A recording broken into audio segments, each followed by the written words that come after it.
चलिए बच्चों, तो शुरू करते हैं। देखिए, एक नया चैप्टर जिसका नाम है द्विघात समीकरण। द्विघात समीकरण क्या होता है, इसका हमने थोड़ा सा इंट्रोडक्शन बहुपद वाले चैप्टर में देख लिया था कि द्विघात किसे कहते हैं। ठीक है, पॉलिनोमियल जहाँ पे हम पढ़ रहे थे वहीं पे हमने इनका इंट्रोडक्शन ले लिया था। अच्छा देखो, बहुपद और समीकरण में क्या अंतर होता है। बहुपद हमने पढ़ा था पी ऑफ एक्स बराबर, जैसा कि हमें a x square plus b x plus c, ये एक बहुपद होता है। क्या होता है? एक बहुपद होता है। अगर अगर पी ऑफ एक्स बराबर रख दिया जाए जीरो के, यानी कि a x square plus b x plus c बराबर रख दें हम किसके? जीरो के, तो ये क्या कहलाता है? यह एक समीकरण कहलाता है। समीकरण। जब भी हमारा कोई मान जीरो के बराबर आ जाए, यानी जीरो के बराबर रखें, मान नहीं, जीरो के बराबर अगर किसी बहुपद को रखेंगे तो वो क्या कहलाएगा? समीकरण कहलाएगा। ठीक है, चलिए अब देखो यहाँ पे द्विघात का मतलब क्या है। द्वि मतलब दो, घात मतलब पावर। द्वि मतलब दो और घात मतलब पावर, यानी कि पावर। जैसा कि इस समीकरण में अगर आप देख पा रहे हैं, जैसा कि एक्स का मानक रूप है, जैसा हम लिखते हैं व्यापक रूप कह लो, तो यहाँ पे जो दो है, ठीक है, ये घात है ना, ये क्या है? घात है बेटा। तो यहाँ पे क्या कह रहे हैं हम कि समीकरण, समीकरण की अधिकतम घात कितनी हो तो वो क्या कहलाएगा? द्विघात समीकरण कहलाएगा। ठीक है, ये बस थोड़ा सा इंट्रोडक्शन की बात कर रहे हैं अभी हम। समीकरण में अधिकतम अधिकतम घात दो हो तब समीकरण, ठीक है, समीकरण क्या कहलाएगा? द्विघात समीकरण कहलाएगा।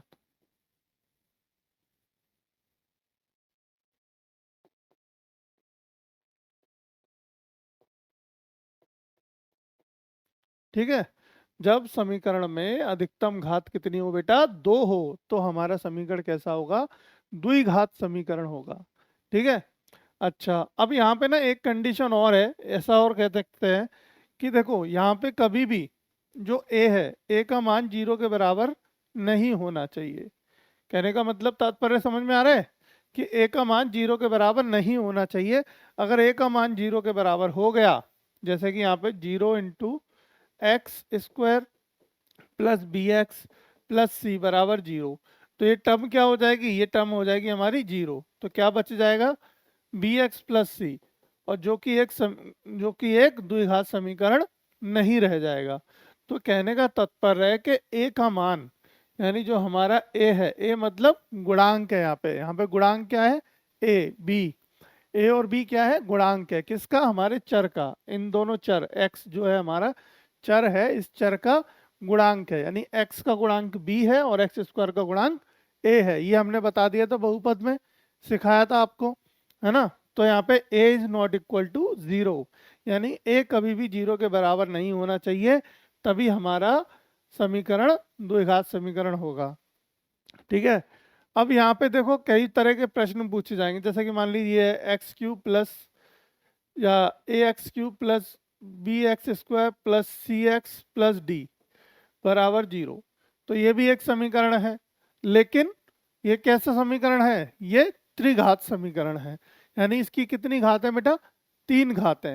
यानी हमें क्या देखना है? हमें देखनी है समीकरण में मैक्सिमम घात, मैक्सिमम अधिकतम घात होनी चाहिए।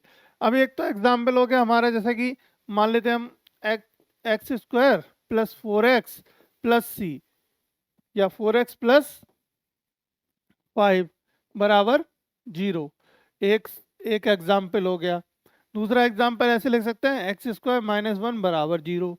ये भी एक हमारा द्विघात समीकरण है। बी का मान जीरो हो सकता है, ठीक है, बी का मान जीरो हो सकता है, लेकिन हमारा ए का मान जीरो नहीं होगा द्विघात समीकरण में। क्लियर है ये बात द्विघात समीकरण की? तो द्विघात समझ आया क्या है और समीकरण समझ आया क्या है, किस तरीके से दे रखा होगा ये समझ आया। तो अब हम बात करते हैं कि इस चैप्टर में हम क्या क्या पढ़ने वाले हैं। ठीक है, सबसे पहले द्विघात समीकरण का परिचय हो गया। द्विघात समीकरण हल करने की विधि। पहला पढ़ेंगे द्विघात समीकरण हल करने की विधि।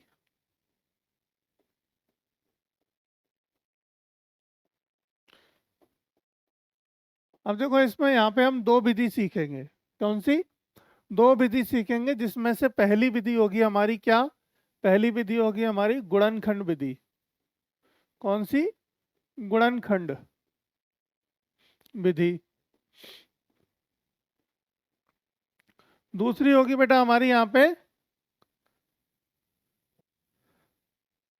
सूत्र विधि। सूत्र विधि मतलब एक विधि होगी जो हमारे एक मतलब जो गणितज्ञ थे श्रीधराचार्य, श्रीधराचार्य ने हमें एक सूत्र दिया कि देखो बेटा, जब गुणनखंड विधि से आप जब प्रश्न हल करोगे तो थोड़ा सा लेंदी होगा, है ना। थोड़ा सा लेंदी मतलब कि 8-10 लाइनें लिखनी पड़ेंगी। लेकिन अगर हम एक सूत्र देते हैं कि आप डायरेक्टली वैल्यू उसमें पुट कर लो और अपना मान निकाल लो, तो उससे भी हम कर सकते हैं। ठीक है, तो वो कौन सी होगी हमारी? श्रीधराचार्य सूत्र। श्री धराचार्य सूत्र, जिसे आप सूत्र विधि भी कह सकते हैं। क्या कह सकते हैं इसे?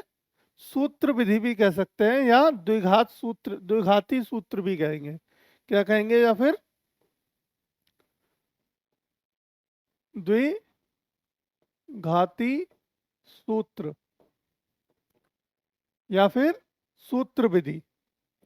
इस तरीके से कोई भी नाम से आप जान सकते हैं। ठीक है, समीकरण हल करने के दो तरीके सीखेंगे, गुणनखंड विधि और हमारी श्रीधराचार्य सूत्र के द्वारा कैसे हम हल करके समीकरणों के और जो मूल निकालेंगे। यहाँ पे हम क्या निकालेंगे? मूल निकालेंगे। मूल मतलब हल, जो एक्स के मान आएंगे, रूट, जिन्हें हम रूट भी कहते हैं इंग्लिश में। एक्स के जो मान आएंगे वो मूल निकालने हैं हमें। ठीक है, अगला पॉइंट और क्या पढ़ेंगे हम? इसमें मूलों की प्रकृति। मूलों की प्रकृति, समीकरण, द्विघात समीकरण के मूलों की प्रकृति पढ़ेंगे। द्विघात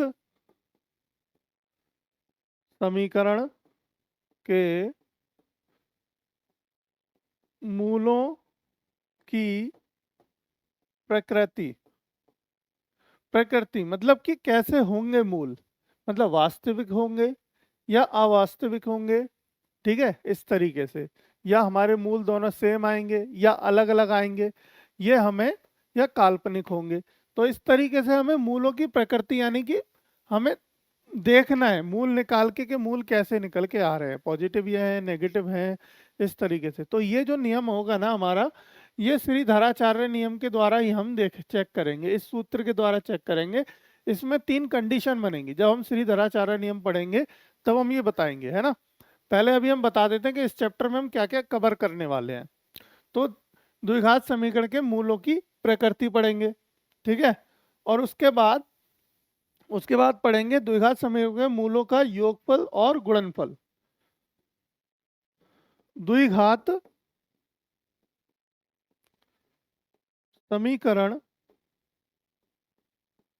के मूलों का योगफल तथा गुणनफल।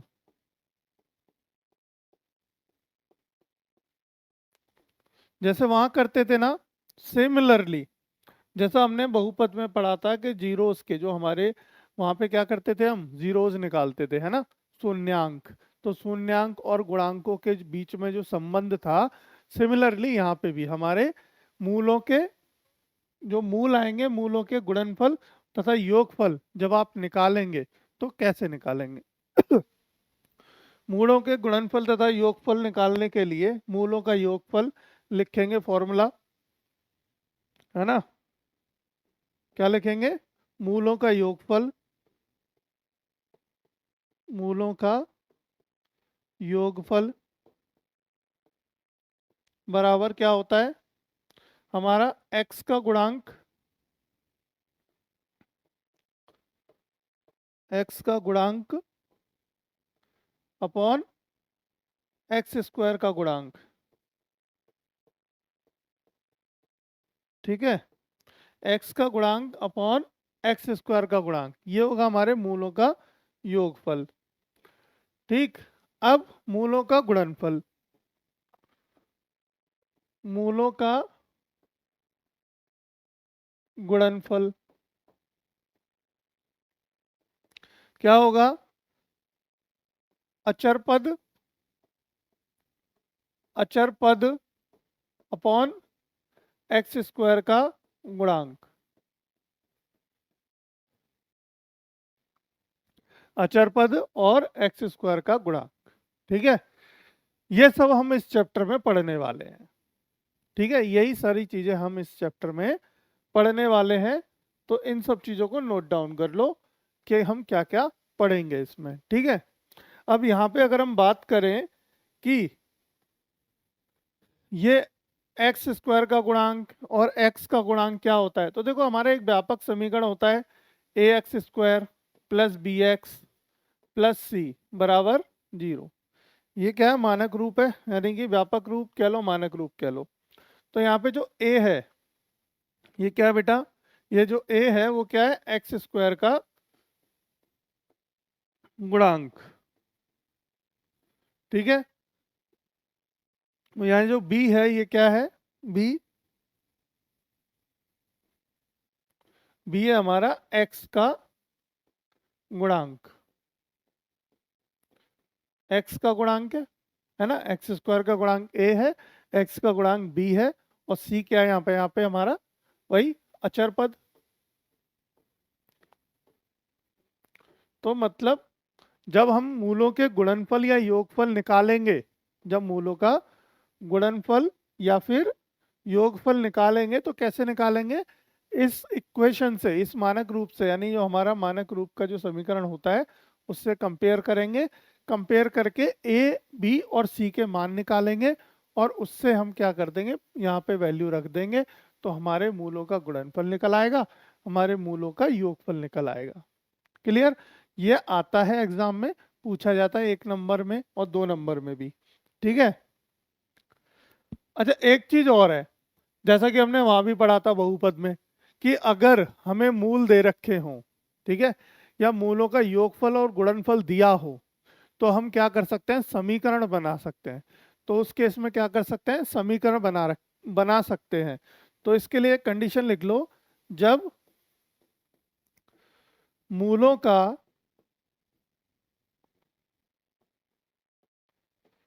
योगफल तथा गुणनफल, ठीक है, दिया हो, दिया हो, तब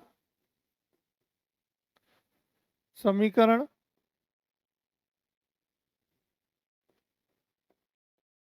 बनेगा।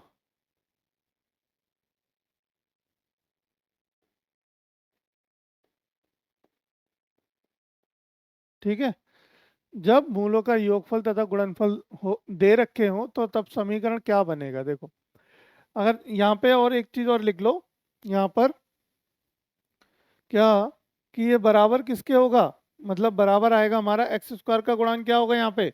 ए, और ये माइनस होगा यहाँ पे, क्या होगा बेटा? माइनस होगा, माइनस का एक्स का गुणांक अपॉन एक्स स्क्वायर का गुणांक। यहाँ पे माइनस का ए अपॉन, सॉरी, माइनस का बी अपॉन, माइनस का बी अपॉन ए। ठीक है, एक्स एक्स का गुणांक क्या है? बी है, एक्स स्क्वायर का गुणांक ए है। तो ये पूरा कंप्लीट फॉर्मूला हो गया। ठीक है, और यहाँ पे लिख सकते हैं आप क्या? सी अपॉन ए। यहाँ पॉजिटिव ही रहेगा, यहाँ नेगेटिव आएगा, ये फॉर्मूले में ध्यान रखना, ये नेगेटिव होगा वो पॉजिटिव होगा। अब हम लिखा रहे थे जब मूलों का योगफल तथा गुणनफल दिया हो तब समीकरण बनेगा। तब समीकरण कैसे बनाएंगे? ठीक है, तो समीकरण बनाने का कैसे बनाएंगे आप? एक्स स्क्वायर माइनस मूलों का योगफल, एक्स स्क्वायर माइनस मूलों का योगफल,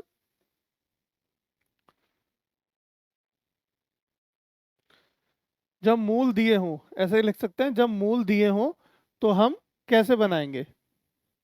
या तो गुणनफल दे रखा हो, योगफल दे रखा हो, तो वो डायरेक्टली वैल्यू पुट कर देंगे। अगर हमें सिर्फ मूल दिए हो, समझ रहे हो, अगर सिर्फ मूल दिए हो तो मूल डायरेक्ट फिर क्या करेंगे, मूलों का योगफल कर देंगे एक जगह, मूलों का गुणनफल कर देंगे। तो एक्स स्क्वायर माइनस मूलों का योगफल, मूलों का योगफल, मूलों का योग लिख दें, इनटू में एक्स प्लस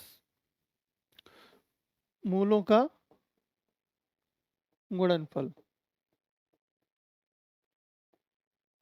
ये हमारा फॉर्मूला है बेटा, किसके लिए, समीकरण यानी इक्वेशन बनाने के लिए, द्विघात समीकरण बनाने के लिए, जब आपको मूल दिए हो या मूलों का गुणनफल या योगफल दे रखा हो, कुछ भी दे दे, समझ रहे हैं आप।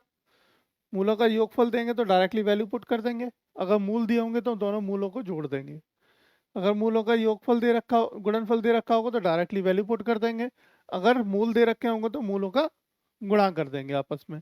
तो हमारा ये समीकरण बन के आ जाएगा। ये भी आता है, पूछता है एग्जाम में, ये भी एक पॉइंट है, ये भी नोट डाउन कर लो।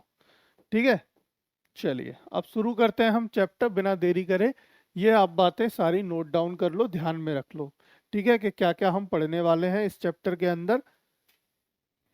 चलिए, तो अब देखते हैं कि मान लो हमने बताया सबसे पहले क्या, कि द्विघात समीकरण कैसे होते हैं। देखो कई बार पूछा जाता है, क्वेश्चन आता है कि आप चेक करिए कि ये जो है द्विघात समीकरण है या नहीं। ठीक है, तो आगे चलते हैं, चेक करते हैं। प्रश्न कुछ इस तरीके से बनते हैं।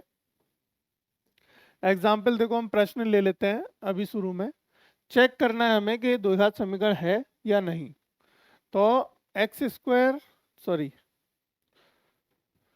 एक्स माइनस वन का होल स्क्वायर प्लस वन, प्रश्न नोट डाउन कर लेता हूं मैं, बराबर 2x-3, 2x-3। ठीक है, एक तो हो गया ये। दूसरा देख लेते हैं, दूसरा इधर लिख देते हैं। दूसरा क्या दे रखा है हमें, x, x plus one, x, x plus one of 8 plus 8 बराबर x plus two, x minus two. ठीक है, x plus two, x minus two. ये हमें दो समीकरण दे रखे हैं। ठीक है, चेक करो, समीकरण नंबर सेकंड, समीकरण नंबर एक। चेक करना है हमें कि बताइए कि ये दोनों समीकरण मतलब द्विघात समीकरण हैं या नहीं। तो चेक करते हैं। तो कैसे चेक करेंगे, पहले इनको पूरा सिंप्लीफिकेशन करेंगे इनका। ठीक है, तो देखो ये a माइनस बी का स्क्वायर क्या होता है, a square plus b square minus 2ab। ठीक है, 2ab होता है बराबर 2x माइनस 3। तो x square plus one minus 2x minus 2x plus 3, सारा टर्म इधर ले आए। ठीक है, सब कुछ इधर ले आए। तो एक्स स्क्वायर माइनस का 2 और 2 कितना हो गया, 4x हो गया, प्लस ये कितना हो गया 4 बराबर 0। ठीक है, तो ये हमारा किसका रूप आ गया, ये निकल के आ गया a x square plus b x plus c बराबर 0। ये फॉर्म, स्टैंडर्ड फॉर्म इस तरीके से क्रिएट हो रहा है, ये भी है ना, ऐसा ही बन रहा है, क्योंकि ये हमारा एक मानक रूप है और इसमें दिए गए समीकरण में अधिकतम घात कितनी है, 2 है, इसलिए ये क्या होगा, एक द्विघात समीकरण होगा। हाँ, यह है द्विघात समीकरण है। ठीक है, समझ आ गई बात, ये क्या है, एक द्विघात समीकरण है। ठीक है बच्चों, अब देखो इसको चेक कर लो। एक्स का अंदर गुणा करें, x square plus x plus 8 बराबर, इसको करें, देखो एक्स ए प्लस बी ए माइनस बी। देखो अभी इसके बाद हम एक काम करेंगे, जितने भी अलजेब्रा के यानी बीजगणित से संबंधित जितने भी प्रश्न हैं, 7-8, सॉरी प्रश्न नहीं, रूल फॉर्मूले जो होते हैं, 7-8 फॉर्मूले होते हैं, वो सारे मैं एक साथ लिखा दूंगा आपको अभी, तो उनको याद कर लेना, फिर आपको दिक्कत नहीं होगी। तो ए प्लस बी ए माइनस बी क्या होता है, a square minus B square, यानी कि 2 का स्क्वायर। अब एक्स सारी टर्म इधर ले आओ, x square plus x plus 8, तो माइनस एक्स स्क्वायर प्लस का 2 का स्क्वायर यानी कि 4 हो गया बराबर 0, है ना। अब देखो यहाँ पे प्लस का एक्स स्क्वायर माइनस का एक्स स्क्वायर तो कट गया, क्या बचा, बचा एक्स प्लस 8 और 4 12 बराबर 0। अब बताओ क्या ये एक द्विघात समीकरण है? बताओ बच्चों, किस किस को पता है? अभी मैंने बता दिया सारी चीजें, पहले ही क्लियर करा दी। नहीं, यह एक द्विघात समीकरण नहीं है। क्यों नहीं है? क्योंकि यहाँ पे अधिकतम घात 1 है, 2 नहीं है। दिए गए समीकरण की अधिकतम घात 1 है, इसलिए यह द्विघात समीकरण नहीं है। यह कैसा हो गया? रैखिक समीकरण हो गया। यह द्विघात समीकरण नहीं है। ठीक है बच्चों, समझ आ गई बात इतनी? ठीक है, इसी तरीके से प्रश्न बनते हैं और आते हैं।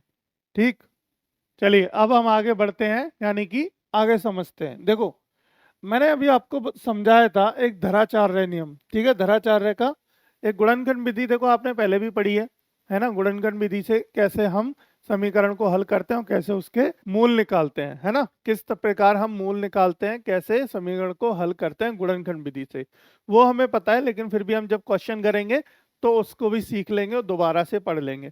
नया यहाँ पे क्या है? श्री धराचार्य नियम। श्री धराचार्य नियम का एक फॉर्मूला होता है, यहाँ पे पढ़ते हैं जरा इसको, क्या है ये और समझते हैं। श्री धराचार्य नियम या सूत्र, श्री धराचार्य सूत्र के द्वारा हम क्या करेंगे?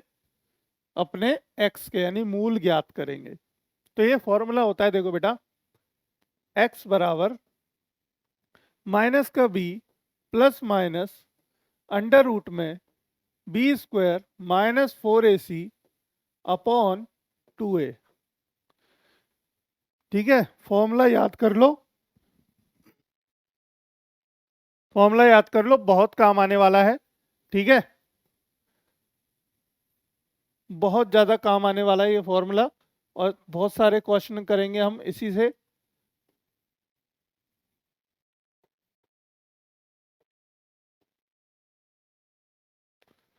इस फॉर्मूले को सब बच्चे याद कर लें। ठीक है, क्या होता है? माइनस का b plus minus under root में बी स्क्वायर माइनस 4ac, ये पूरा है यहाँ तक। ठीक है, बी स्क्वायर माइनस 4ac। यहाँ बी स्क्वायर माइनस 4ac क्या है? देखो यहाँ पर, यहाँ कैपिटल डी मानेंगे किसको? बी स्क्वायर माइनस 4ac, जिसे हम क्या कहते हैं? विविक्तर कहते हैं। विविक्तर, विविक्तर कहेंगे। यहाँ पे डी क्या है? हमारा विविक्तर है। इससे बहुत सारी चीजें क्लियर होंगी और शॉर्ट आउट होंगी। कैसे?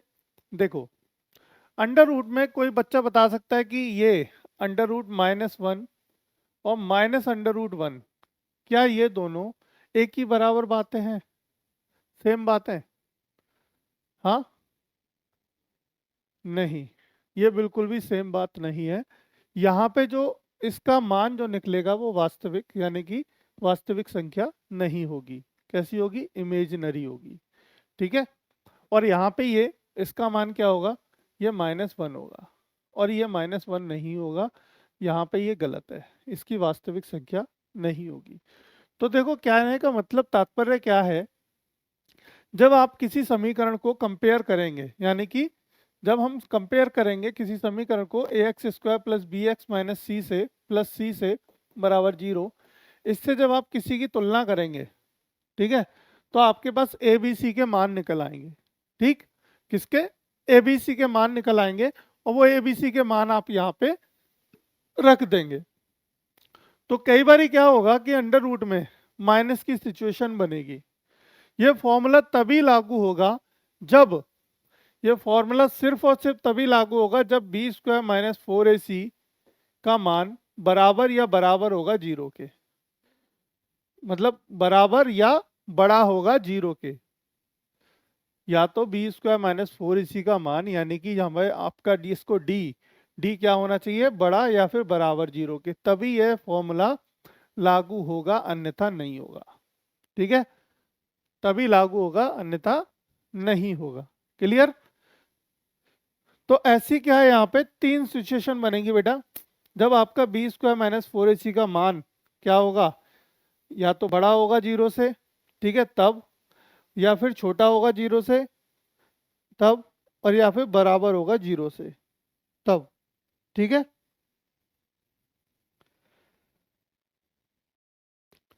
चलो तो उसके बाद मतलब क्या है, हमने क्या बताया कि यहाँ पे तीन सिचुएशन बनेंगी बेटा। देखो डी जब बड़ा आएगा आपका जीरो से, डी जब बराबर आएगा जीरो से, और डी जब छोटा आएगा जीरो से। ठीक है, ऐसी तीन सिचुएशन बनेंगी। इसमें क्या होंगे, आपके रियल रूट जो निकलेंगे, मूल जो निकलेंगे, मूल वास्तविक होंगे और अलग अलग होंगे। क्या सिचुएशन बनेगी, मूल वास्तविक होंगे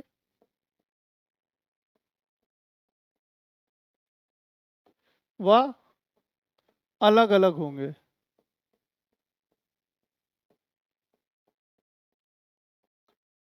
ठीक है, मूल वास्तविक होंगे या अलग अलग होंगे। अगर डी बराबर जीरो आया तो मूल, तब क्या सिचुएशन बनेगी, तब मूल वास्तविक होंगे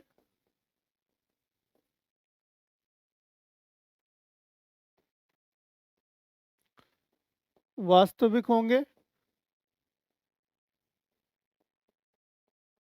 व समान होंगे। कैसे होंगे, समान होंगे। और जब अगर डी का मान छोटा आया जीरो से, जब डी का मान अगर छोटा निकला जीरो से, तो हमारे मूल कैसे होंगे, वास्तविक नहीं होंगे। ठीक है, कोई मूल हमारा वास्तविक नहीं आएगा अगर हमारा डी का मान जीरो से छोटा आया तो। और छोटे का मतलब क्या हो गया, डी से छोटा कब होगा, जब माइनस में जाएगा। डी से छोटा कब होगा, जब वैल्यू माइनस में चली जाएगी। तो डी का मान जब जीरो होगा तब मूल, तब कोई मूल वास्तविक नहीं होगा, नहीं होंगे। ठीक है, ये जो मैं बात लिखा रहा हूँ ना बेटा, ध्यान रखना इन सब चीजों को। ये एग्जाम में पूछी जाती है ऑब्जेक्टिव में, कि मूल कब वास्तविक होंगे, या मूल वास्तविक होने, मूल वास्तविक व समान होने पर डी का मान क्या होगा, हमारा विविक्तर क्या होगा। कहने का मतलब हमारा विविक्तर क्या होगा, विविक्तर जीरो होगा तब हमारे मूल कैसे होंगे, वास्तविक व समान होंगे। ये तीनों कंडीशन आप नोट डाउन कर लेना, लिख लेना इन तीनों बातों को। और कहीं कहीं पे आएगा कि आपको समीकरण के क्या करना है, विविक्तन ज्ञात करना है। विविक्तर ज्ञात करना है तो विविक्तर ज्ञात करने के लिए सीधा सीधा फॉर्मूला है, B square minus four a formula लगाएंगे और विविक्तर ज्ञात कर लेंगे। क्लियर? तो चलिए शुरू करें फिर एक्सरसाइज हम करना, यानी क्वेश्चन उठाएं कोई। क्वेश्चन उठाते हैं, चलो एक क्वेश्चन लिखते हैं। देखो, two x square minus four a c, two x square minus four x plus three बराबर जीरो का विविक्तर ज्ञात करो व मूलों की प्रकृति ज्ञात कीजिए। का विविक्तर ज्ञात करो व मूलों की प्रकृति प्रकृति ज्ञात करो।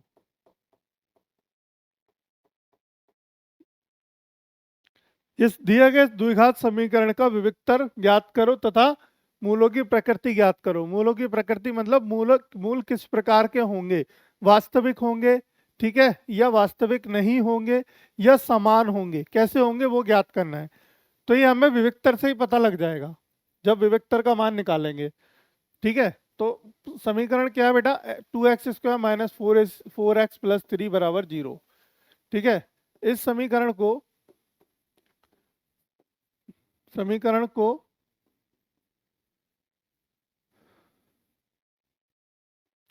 व्यापक समीकरण a x square plus b x plus c बराबर 0 से तुलना करने पर ठीक है, तो ए का मान क्या होगा 2 होगा, बी का मान क्या होगा -4 होगा, सी का मान क्या होगा 3 होगा। क्लियर, ये बात क्लियर है, बहुत पहले से सीखते हुए आ रहे हैं हम। ठीक है, तो विविक्तर यानी विविक्तर मतलब डी, डी बराबर क्या होगा B square -4ac। B square मतलब का 4 -4 का स्क्वायर -4 इंटू ए का मान 2 इंटू 3। ठीक है, अब क्या हो गया 4 का 16 हो गया माइनस 4 दूनी 8, 8 ती 24, कितना 24, कितना आया माइनस का 8 आ गया, कितना माइनस का 8 बचा। इसका मतलब हमारा विविक्तर कैसा निकल के आया 8। डी का मान क्या आया -8।